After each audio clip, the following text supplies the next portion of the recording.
together.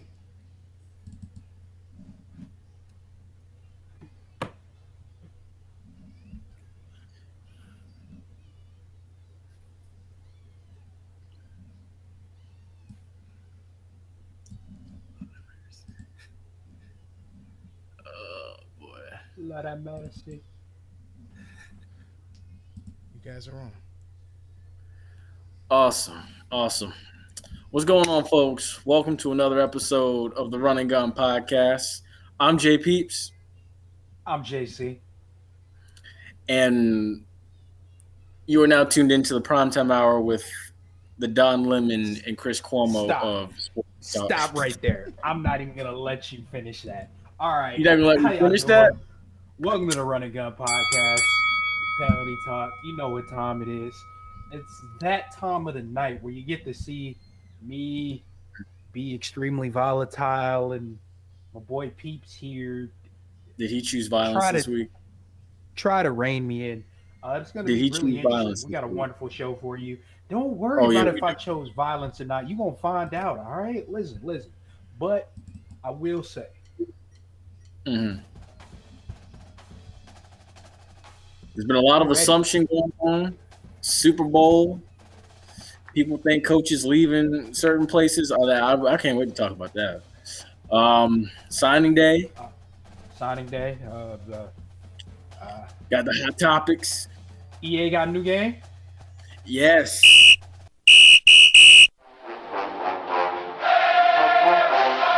Hey, what's going on, guys? This is JP. This is the Bug. This is JC. This is Flash. This is Denny Hendricks. And you are listening to And you are listening to And you're listening to And you're listening to the Run and Gun Podcast.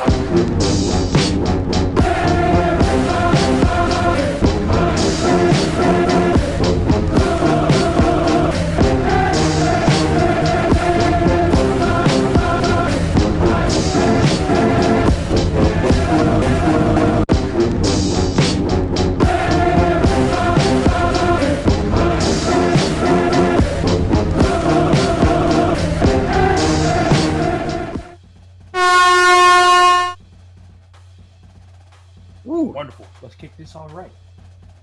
Yes, sir. Let's get to it. So first thing we got up is the NFL. Super Bowl week. Actually, first. Well, yeah, Super Bowl week. Chiefs and the Bucs. Yeah. So an interesting thing about this week is Patrick Mahomes has a chance to do something that I believe only 8 quarterbacks have done in the history of the league, and that's win back-to-back Super Bowls. How you feel about that?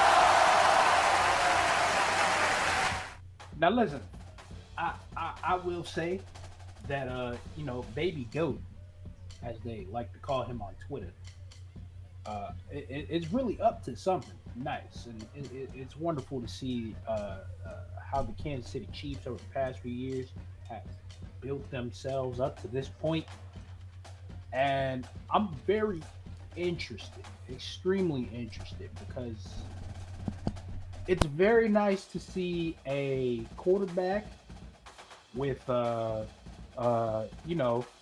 them qualifications Yes. doing something legendary. So it's extremely wonderful to be able to see that going on right here. It beats all the talk over all the years that have gone on before. So I'm very interested, and I won't say I picked him. I won't tell you that yet, but Just save it for Super Bowl Sunday. Say that pick for Yeah. Super Bowl Sunday. The other thing too here is, the Bucs defense has amazing pass rushers.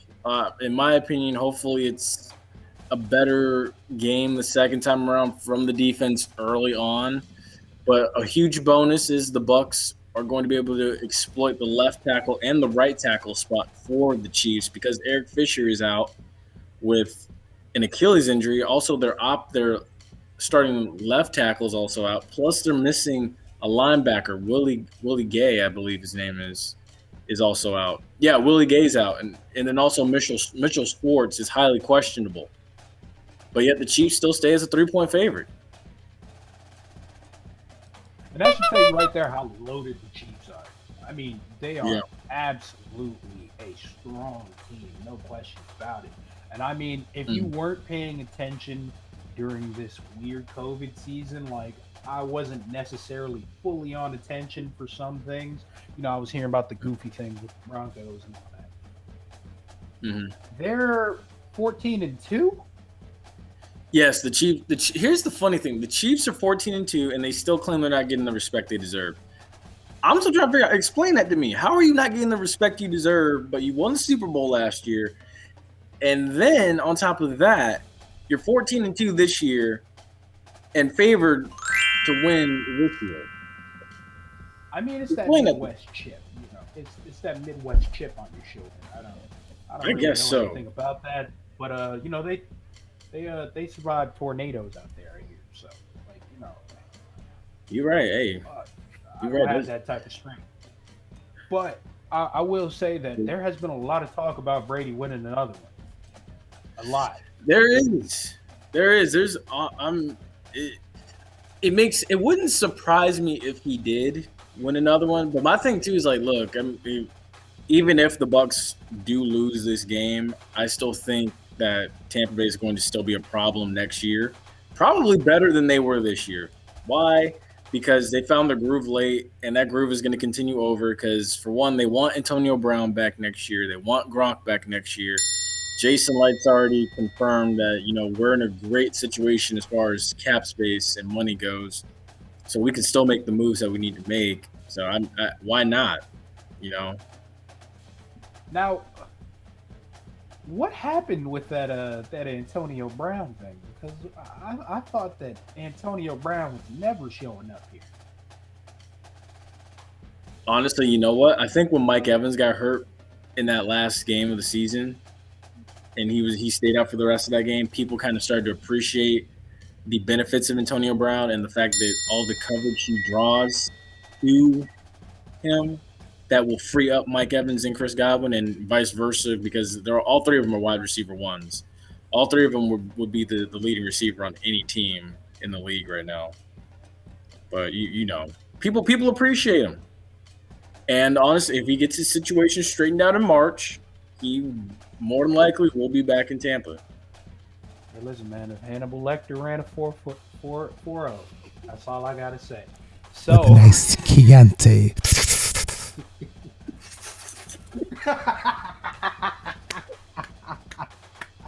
Oh my God! Listen, your boy Brady, he was mad rough in that championship. Do you think that's coming through during the Super Bowl? Because that can't happen against the Chiefs. You know something crazy about that? They were talking about that on NFL Network today. They were like, if Brady were to play a bad game, his defense would be able to bail him out. I don't know if that's the case against the Chiefs, because Patrick Mahomes is not Aaron Rodgers. Or really, let me rephrase that. Aaron Rodgers is not Patrick Mahomes. Patrick Mahomes can do things that nobody else can do. See, he's doing things that Brady was not doing when Brady was that young, and that's all I can do with him. I think it's a matter of bend but don't break with this Chiefs offense. Yes, I mean that's how explosive they are. Like, you're gonna give up points. That's no question. Just don't give up too many points. I mean, you can find yourself in a hole really quick. I think Brady almost has to play the game of his old man life. Not the young life. The old man life. He has to play the game of his old man life for this. Because he has to hang around with an explosive offense, and not that Tampa Bay isn't explosive, but they can sputter at times. Yes. And the thing is, it's crazy. Like, I see this game being a 40-point shootout, but I also see this game staying close and staying in the 20s, like when they played each other Thanksgiving weekend. 3 interceptions in the fourth quarter. Yeah. Yeah, see, that can't happen if the Bucs are going to try to win this game. That cannot happen. Real quick, we're running out of time. I see we're about to go to the 2-minute warning. Speaking of quarterbacks, Matthew. Oh Stafford, yeah, we got Jared Goff. ooh.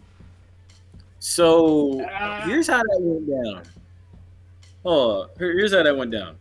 So the Lions received Jared Goff, a third-round pick in 2021, a first-round pick in both 2022 and 2023.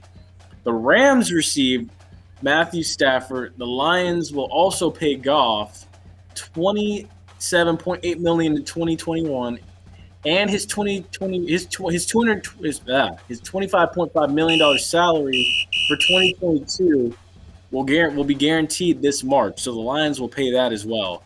And then also, Stafford is set to make $20 million in 2021, and then $23 million in 2022.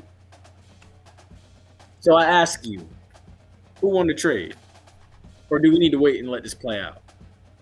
I think we need to wait and let this play out because Matthew Stafford, I believe he's a great talent. He's old. He spent most of his prime in Detroit. On his back. That's my point. Exactly. Wasted. But I will say, so far the Lions, right? And you're like, oh, how crazy, right? They get a serviceable quarterback in Jared Goff, who they're probably going to force to structure this deal. And they get 2 first-round picks and a third-round pick for their trouble.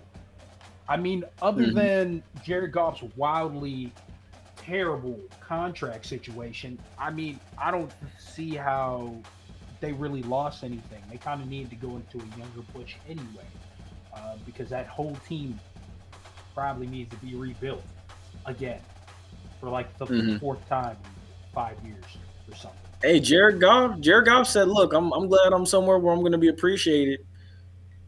Yeah, I mean, you're going to be appreciated. You'll be appreciated on your back. Yeah. Who is it? The Wasteland, claiming every Detroit Lions quarterback. Yep. And I'm gonna save this last question for hot topics that we weren't able to get to. Cool. But now we transition up the NCAA. So as you know, today was National Signing Day, and you know who are the winners and losers of National Signing Day? Honestly, I'm gonna go with 2 winners from National Signing Day today. Actually, 2 winners and 2 losers from National Signing Day that really didn't stick out as much. So my one winner, I got to give it up to, honestly, Michigan. Because Michigan, they weren't in a good spot. They stole some recruits today.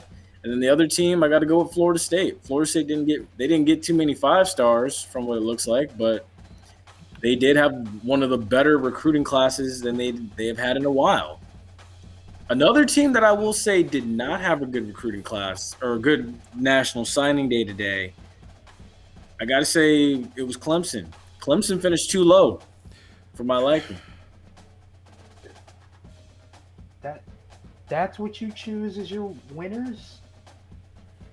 Come on, man. Listen, first of all, All right, let me get yours. All right. Let me get yours. First of all, Notre Dame.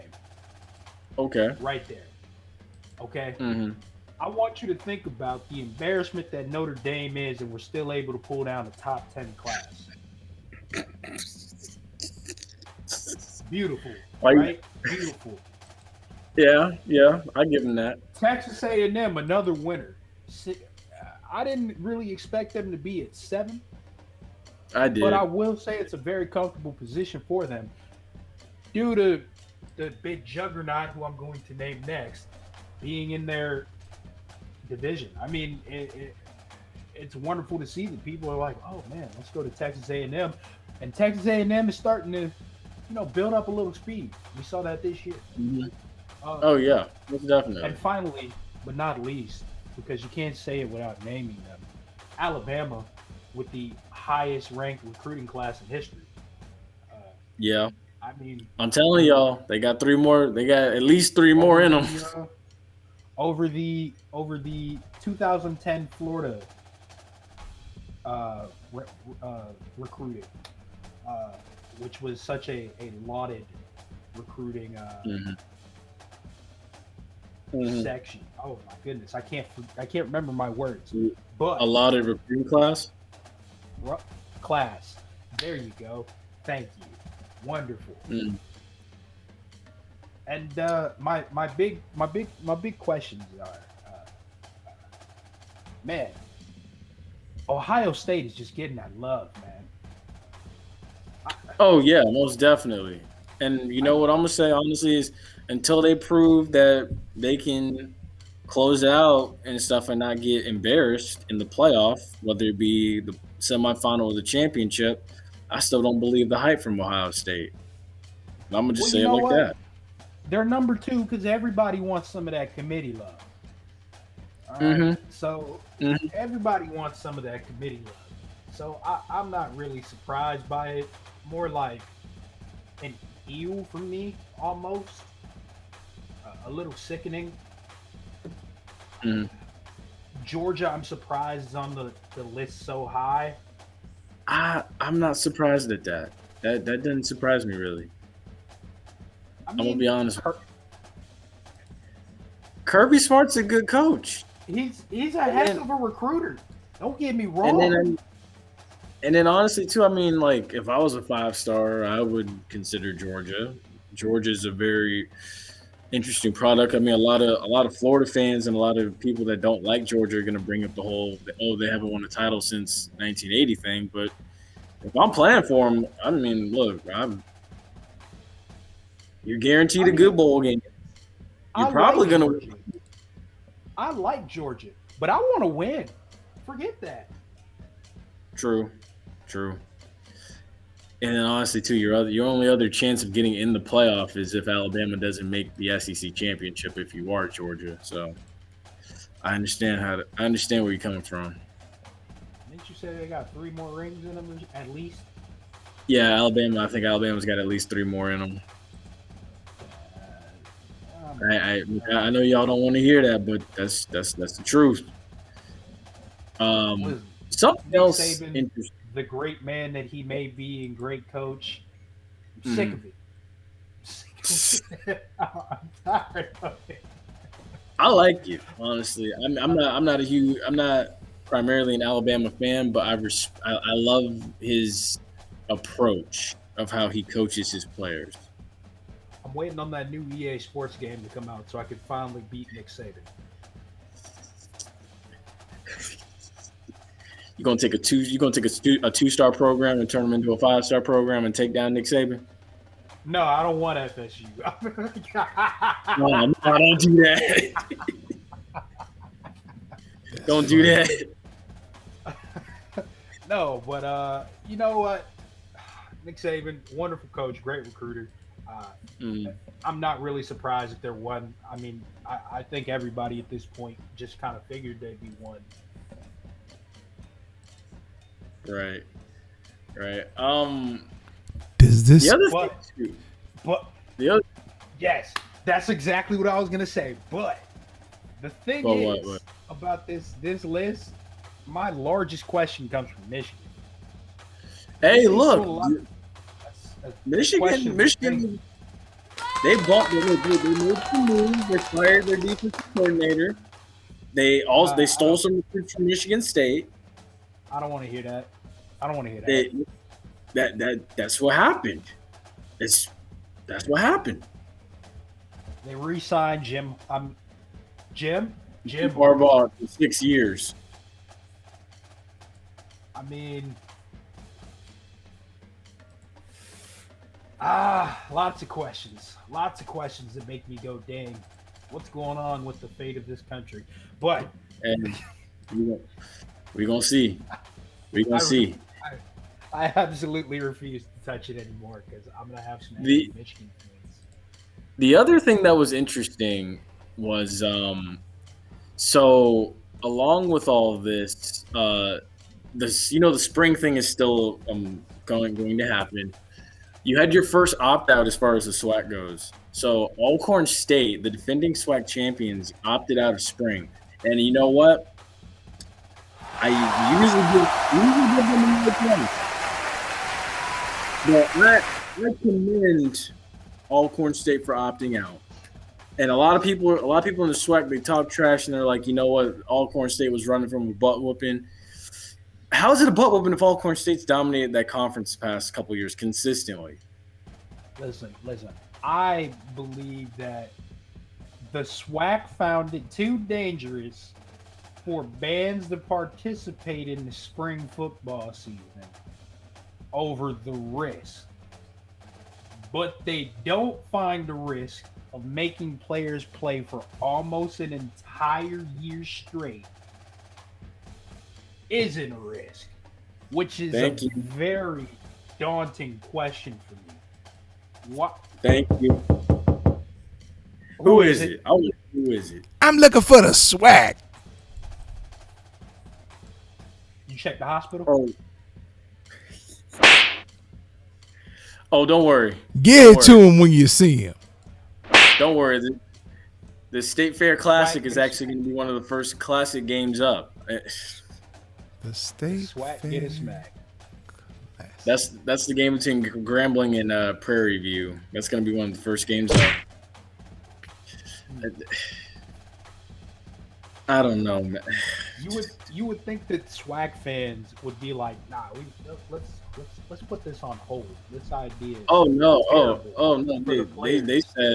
They said playing in the fall is terrible for the players. We'd much rather have Mardi Gras and the Bayou Classic all together. Remember? Or you didn't see that? I My try thing not is, to read the- you're not supposed to be having Mardi Gras anyway. They can't have Gasparilla here in Florida. You're not supposed to be having Mardi Gras, but you know New Orleans people are different anyway. So you know what? Go I was ahead. about to say, Florida people different anyway. Go ahead. Go ahead. Stupid is and stupid does, swag. Amen. That Yes. right there. You know what? All of y'all look like some Florida people. I'm sick of it. I'm tired of it. You know what? I agree. I definitely They got agree me with you. a little fired up, but I'm trying to stay calm here. Got you a little fired up? Oh, I mean, you just you gonna you love have to quarter think three. about you have to think about the consequences.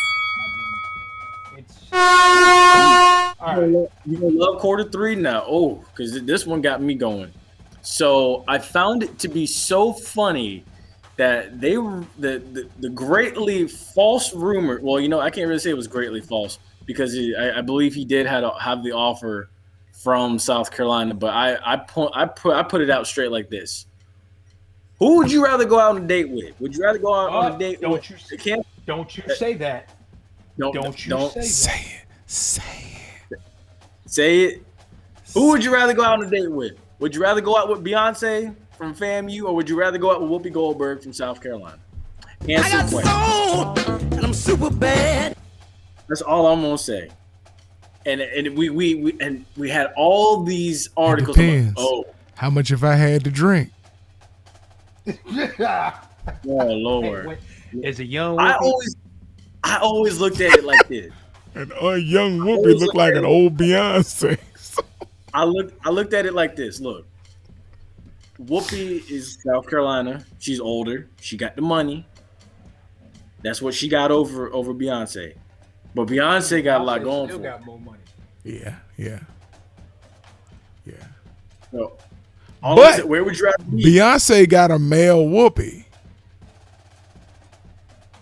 We're not finna go there. We're not gonna go. Listen, I'm not trying to get jumped from the View and somebody from New York knocking on my door, all right? Exactly, Steve. Look, I just wanted to say one thing, and then we just took it all the way out of the stratosphere. I just torture me with that sound. With me, That was Whoopi saying, I love you. I just found it to be so funny that, you know, people made these huge assumptions that he was leaving, and he definitely, well, I don't want to say, he definitely wasn't. But you know what? Hey, look, now you've greatly probably pissed off an angry rattlesnake, literally. That's literally how I can put it. You pissed them off even more because you've written stuff that wasn't entirely true. That's all I'm gonna say. But sorry, I I'm still mean, on the Whoopi and Beyonce. I was really But, weighing my options here. That'll mess your head up for real. you know what? Golly, it really. I mean, Dang. who comes up with that comparison? Who I wasn't showed that to under the I actually influence showed of that some to- heavy narcotics? I showed He that to a said few that. people. He I showed said it to a that few to me. people. He They sent it to they me in fell picture out form. laughing. Yeah, it's funny, but it's disturbing. It's very disturbing. It's extremely disturbing. Or is it more disturbing that I'm thinking about it? Like, can I get an interview on the View if I say Whoopi? Well, I could use a different analogy. I could just say, like, would you rather drive a Cadillac or would you rather drive a 2000 Honda? Them 2000 Hondas don't break down though. Yeah, they still running. Well, Whoopi's still running. Well, walking. Oh,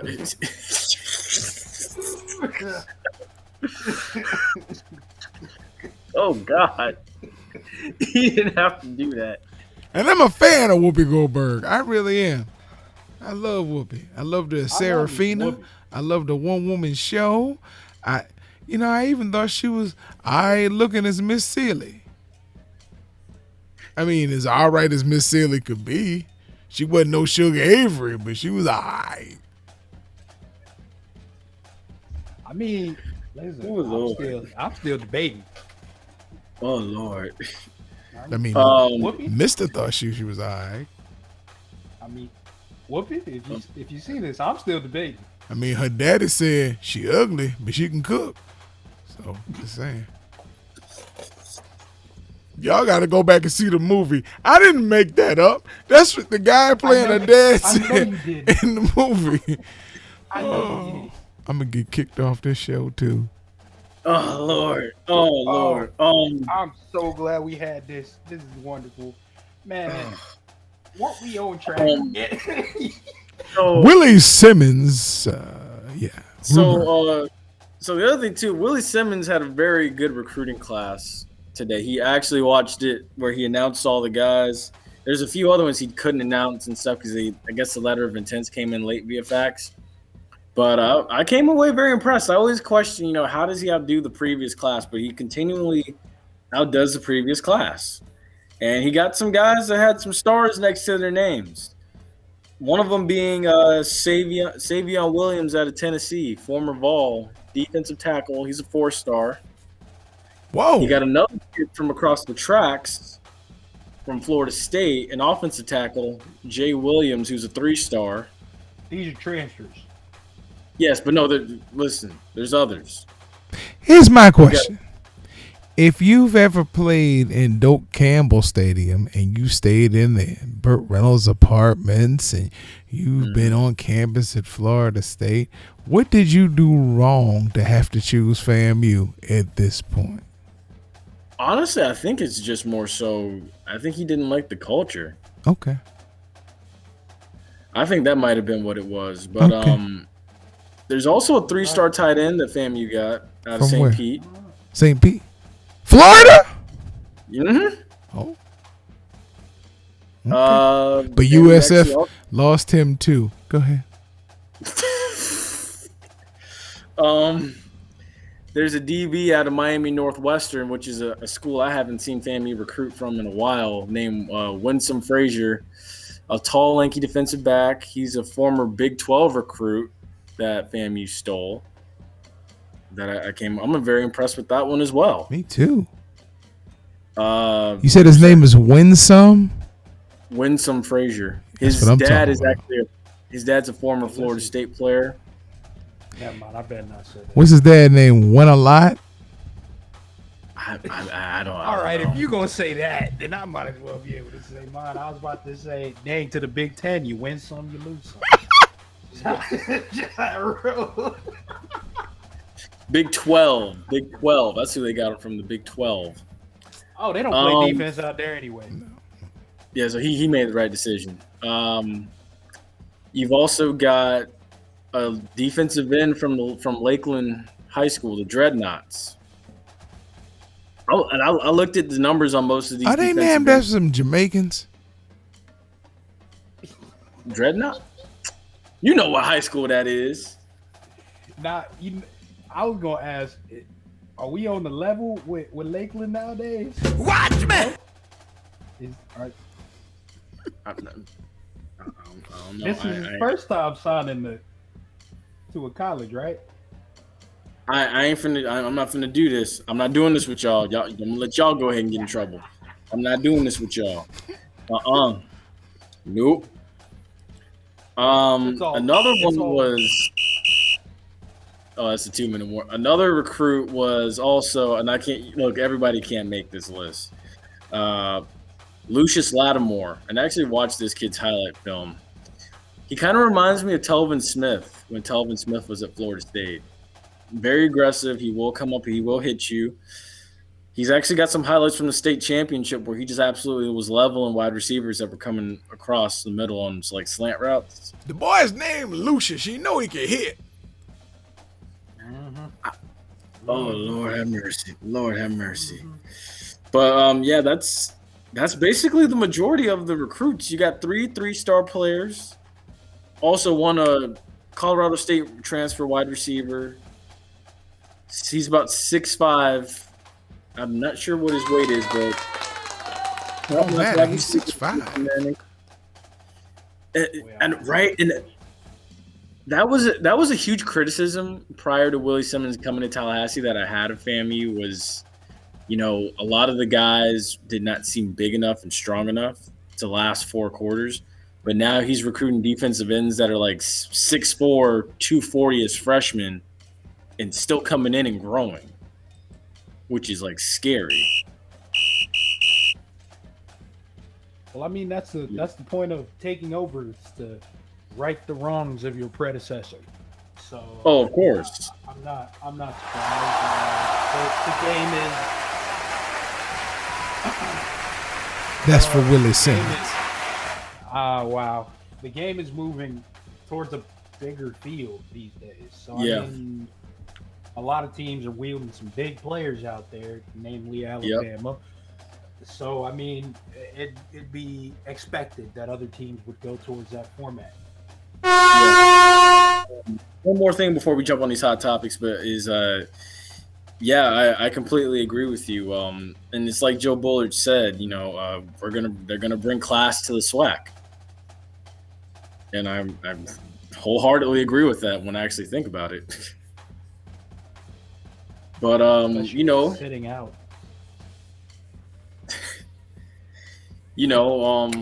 That's gonna bring us now to the hot topics. The first question I want to start with is, because I couldn't ask it during the NFL session, is what's your most memorable moment from the Super Bowl, from years past Super Bowls? That's a question for in-ear producer, because we're not that old. Oh yeah, we are. Yeah, we are, bro. No, bro. We've been around. Listen, man. We've been around to see at least like 20 Super Bowls. Yeah. You older than me. That's all I'm trying to say. All right. How many Super Bowls did you see? I have a vision problem. He got you there. I mean, him. He talking about we've been around for like 20-something Super Bowls. No, how many did you see, man? That's the point. To be honest, the first Super Bowl I really, no, it wasn't. Never mind. Yeah, I've been around a minute. All right, listen. I remember the Super Bowls when the Steelers were winning back to back and then back to back again. Yeah. So I think the first Super Bowl I saw was 1978. I was about to say, you mean the 70s? Yeah, the 70s. I was around back in the 70s. He saw that steel curtain. Yes, I did, Joe. JPeeps, I sure did. I had a Mean Joe Green jersey. Hey, kid, catch. Yeah, you had that. I didn't have the yellow shirt, but yeah, I saw. That was you. Hey, champ. I always wanted him to throw the Coke bottle at the kid. Don't throw the jersey at the kid.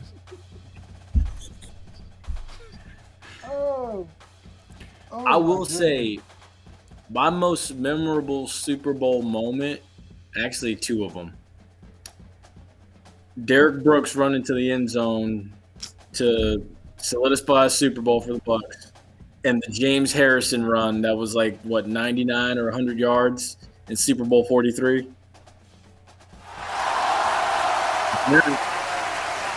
That run was crazy. And then the crazy thing is when you go back and look at it with the James Harrison touchdown is they said Larry Fitzgerald actually would have caught him sooner had Antrell Roll not been standing in the wrong place at the wrong time on the sideline when Larry Fitzgerald was trying to work his way to James Harrison. So yeah, those are my two. Since he's sitting there staring at the screen, I'll go next. I remember the second Super Bowl where the 49ers beat the Cincinnati Bengals, and it was a close game.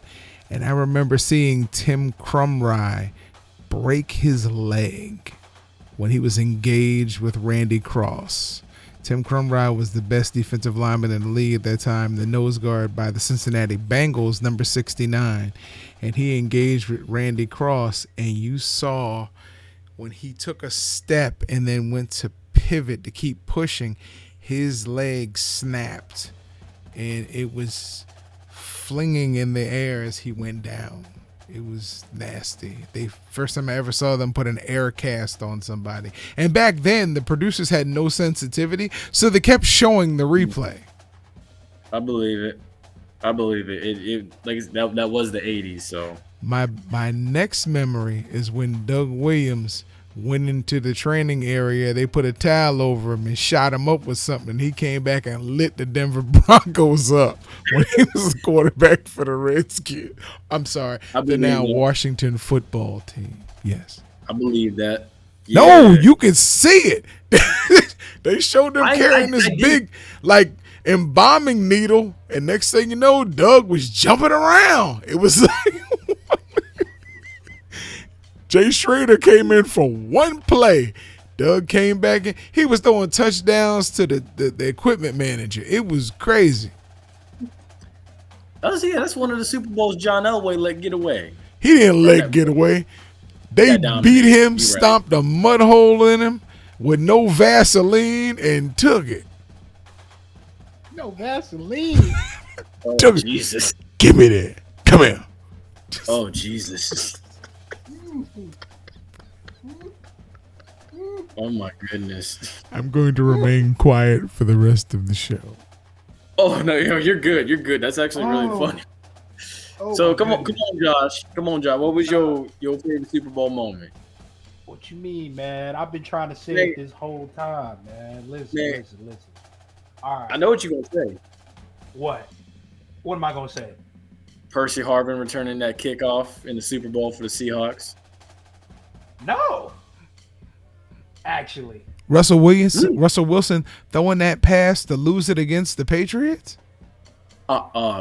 See, I need to get up and go. I need to get up and go get some more water. I choose violence. Where's my water? Well, I'm glad he zipped up his shorts this time. You know what? It was the helmet catch, but wow. I agree with you there. I can agree with you there. The helmet catch. I didn't know we was just attacking the guy. That was a preview. I'm not gonna lie, I didn't expect him to say that. Wow. I didn't expect him to say that. Who said what? Wow. My bad. Wow. I can't even believe that we're going to this level against me right now. I'll give myself one of these because that was uncalled for.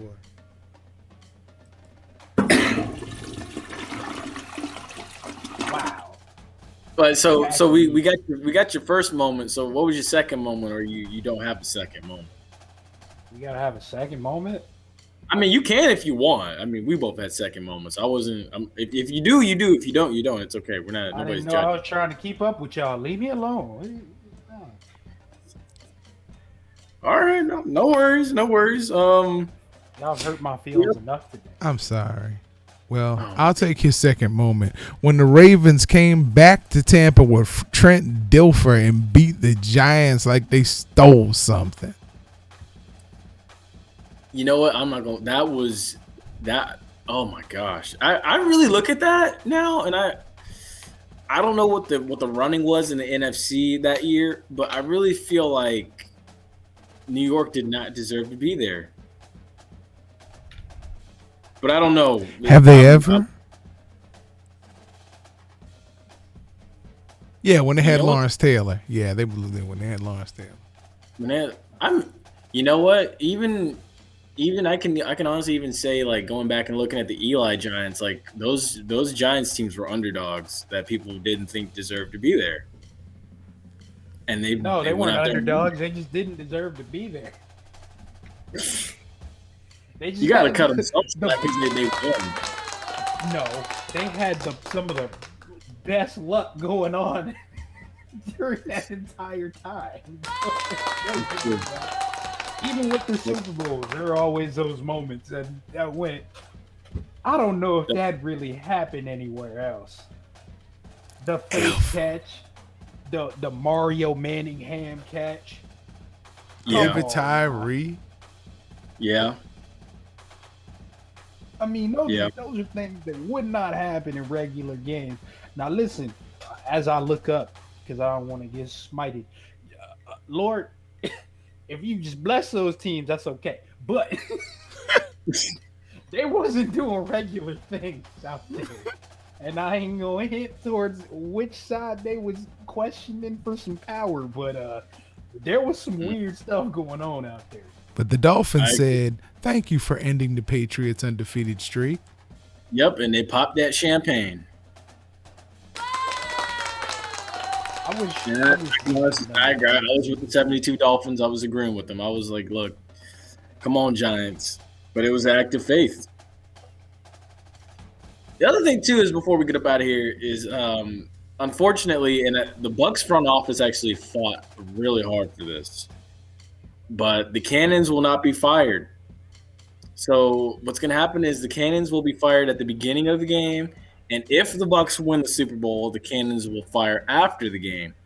But there's already a coup being put together by people that couldn't fire their cannons and their guns for Gasparilla. They're going to try to stand in Al Lopez. Nobody worried about them people. Wait a minute.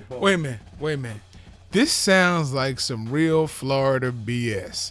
You're going to have some NRA members standing at Al Lopez Park shooting guns when the Bucs score, right? That's what you're ready to say, right? They're going to be shooting those little cannons that they have on the floats at Gasparilla. They're going to shoot shotguns. Forget this, man. Ain't nobody worried about that. I got a better sound for them. When the Bucs get in the end zone. I don't even want the Bucs to win now. Y'all just ungrateful. I mean, honestly, I see no point in it, to be honest. Because the front office fought for that. They figured, it's our home stadium, but the NFL said it's supposed to be treated as a neutral site game. I even talked to some fans around here that aren't fans of the Bucs or the Chiefs, and they say, yeah, that's stupid because the NFL stands for no fun league.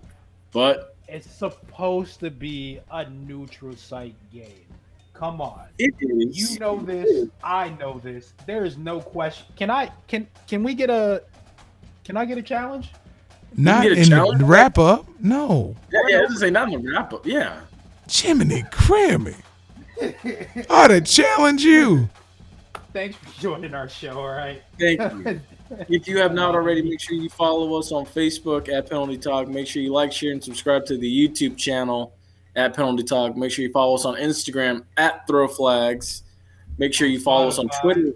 Yes, Spotify. Make sure you follow us on Twitter. Podcast. Yep. Yes. On Twitter at Penalty Talk. And what else is there? We got if a you lot ever of need stuff. to hit us, don't forget to hit us up at flagontheplaysports@gmail.com. And yes, flagontheplaysports@gmail.com. And I'm Enjoy JC. your Super Bowl Sunday. I'm JPeeps. And we thank my golf career is kicking off. Oh my gosh.